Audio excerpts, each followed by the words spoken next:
morning! Ano yung inaabangan yung dalawa dyan, ha? Anong ginagawa nyo dyan? Andito sila sa pinto kasi malamig. Morning, Sam and Lynn. Iinat-inat pa kayo, ha? Ang tataba nila. Ang tataba nila. Ito yung mga pagkain nila. Ito, binibili ko lang ito sa TikTok, yan. Pero ito, kung saan saan binibili. Tapos ito, yan, mga pagkain nila, papaubos na. Minsan bumibili kami nito isang pack talaga, yung 12 pieces.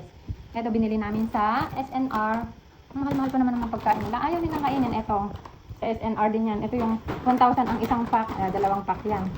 Ano pa ba ito? Ito, in-order din namin sa TikTok, crunchy. Mas magastos pa sila sa akin yung mga merienda nila. Meron din silang ref, ayan, wala nang laman. Meron silang Listerine, may mga vitamin sila. Wet wipes na yan. Ito, yan, mga pang vitamin nila.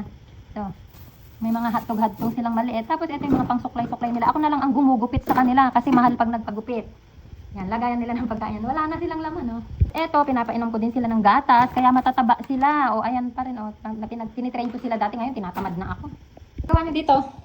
Kailangan talaga i-train sila, kaya lang madali naman silang turuan, kaya lang tinatamad kasi ako ang kulit-kulit nila. Katabi ko yan natutulog, kaya every other day ko silang nililiguan.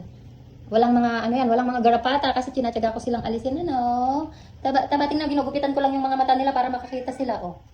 Halina kayo, labas na kayo kung saan ako magpunta, doon sila pupunta. Hello.